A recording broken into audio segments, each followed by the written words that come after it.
आज हम बात करेंगे एक ऐसे इंसान की जिसने तकनीक की दुनिया को हमेशा के लिए बदल दिया, स्टीव जॉब्स।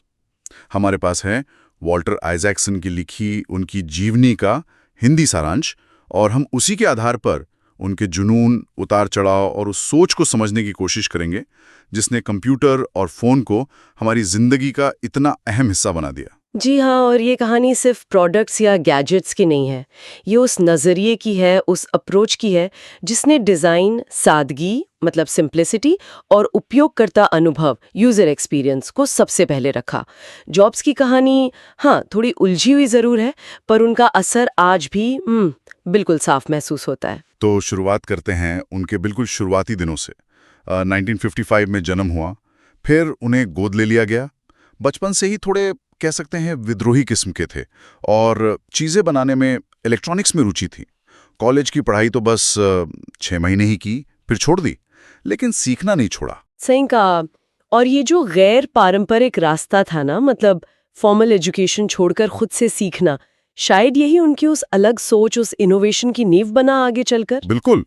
फिर साल आया 1976, अपने दोस्त स्टीव वोजिनेक के साथ एक गराज में एप्पल की शुरुआत। एप्पल आए, फिर एप्पल II।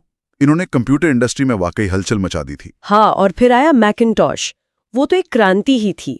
पहला ऐसा कंप्यूटर जिसमें ग्राफिकल यूजर इंटरफेस मतलब GUI और माउस का इस्तेमाल हुआ। सोचिए, स्क्रीन पर आइकॉन देख के क्लिक करना आज कितना आम लगता है ना? उस वक्त ये बिल्कुल नया था, कमांड लाइन से मुक्ति।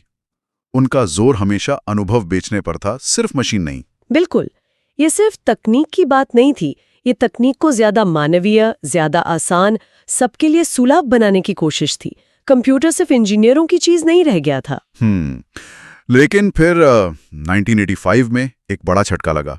उन्हें अपनी बनाई कंपनी एप्पल से निकाल दिया गया। जी, ये उनके लिए बहुत मुश्किल दौर रहा होगा, जाहिर है, पर उन्होंने हार नहीं मानी। उन्होंने नेक्स्ट नाम की एक नई कंप्यूटर कंपनी शुरू की, और साथ ही एक और कमाल की चीज हुई।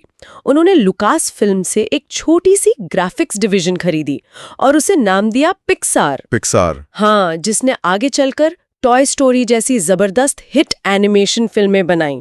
ये दिखाता है कि वो मुश्किल वक्त में भी मौके देख लेते थे। सही बात है। ये दौर उनकी हिम्मत और वापसी करने की जिद का सबूत है। और फिर 1997 में जब एप्पल खुद मुश्किलों में था, तो उन्होंने नेक्स्ट को खरीद लिया, और इसी के साथ स्टीव जॉब्स की एप्पल में वापसी हुई।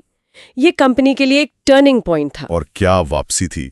इसके बाद तो जैसे एप्पल ने दुनिया ही बदल दी। एक के बाद एक नए प्रोडक्ट्स। रंगीन iMac याद है? हाँ, फिर iPod आया, iTunes स्टोर आया, जिसने म्यूजिक इंडस्ट्री को बदल दिया। और फिर आईफोन, जिसने मोबाइल फोन का मतलब ही बदल दिया। और फिर iPad। ये सिर्फ गैजेट्स नहीं थे। नहीं, ये एक पूरी जीवन शैली, एक लाइफस्टाइल बन गए। और इन सब के पीछे उनकी सोच थी डिजाइन, सादगी और परफेक्शन। हर चीज बिल्कुल बेहतरीन होनी चाहिए। कहते हैं उन पर ज़ेन बौद्ध धर्म का, ध्यान का और उनकी भारत यात्रा का भी गहरा असर था। जी, शायद वहीं से वो गैर जरूरी चीजों को हटाकर सिर्फ काम की चीज पर ध्यान देने का नजरिया आया।